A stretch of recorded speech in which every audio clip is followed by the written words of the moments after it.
Қазір Армениядағы келген машиналар бойынша бүгін ертеменен таңғамалдан баштап, кеше мен түні келгем өзі. Бүт керектүү адамдар чогултуп, мен азыр ошо совещаниени бүтүрүп келдим. Азыр совещание өткүзүп келдим Агыйда, ынтымак ордодо.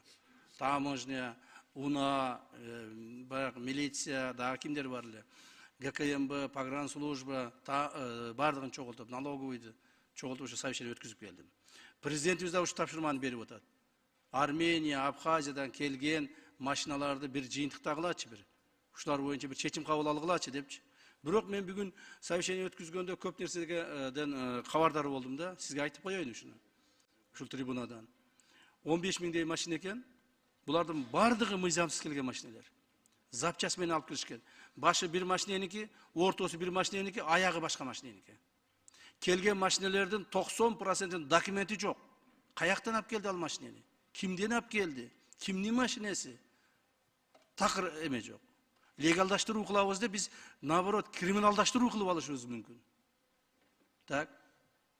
Анан булар алып келип эле өкмөт баары бир бизге легалдаштырып берет деген максатта эле ушундай эме кылып атышат. Мен бүгүн баарына тапшырма бердим. Ички иштер министрлигине, таможняга, ГКМБга бардыгына. Бир дагы ошол мыйзамсыз алып келген машина көчөлөрдө жүрбөш керек.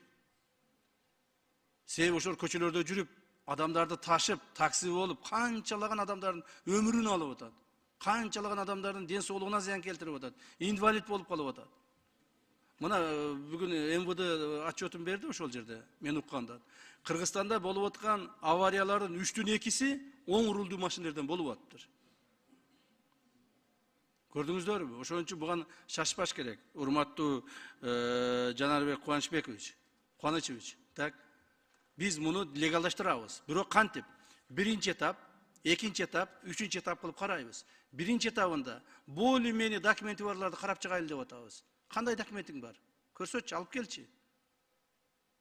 Эч кандай документи жок, 0 документ менен мени легалдаштырып бер. Кантип сени легалдаштырабыз? Эч нерсе жок болсо, кандай кылабыз? Бул бир. Экинчиден, баягы более-менее технический состояниясы жакшыларын дагы комиссия менен карап чыгабыз. Экинчи этап менен легалдаштырабыз. Анан легалдаштырбай тургандары дагы бар.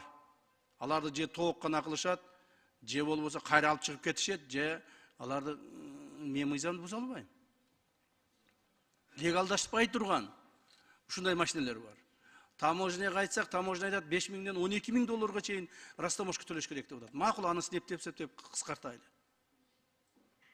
Бирок болбой турган машиналарды талкаланган, сынып, эртең ичинен адам түшсө, тура барып туруп эртең адамдарды майып кыла турган машиналарды биз легалдаштыра албайбыз.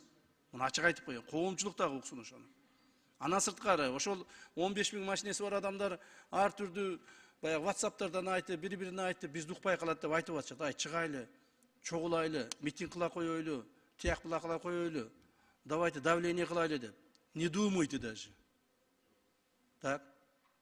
Ойлонуп көрбөгүлө дагы, ошо митинг кылабыз, тияк буяк мыйзам бузабыз деп. Өзүңөр биринчиден мыйзамды бузуп, мыйзамсыз машиналарды алып келдиңер.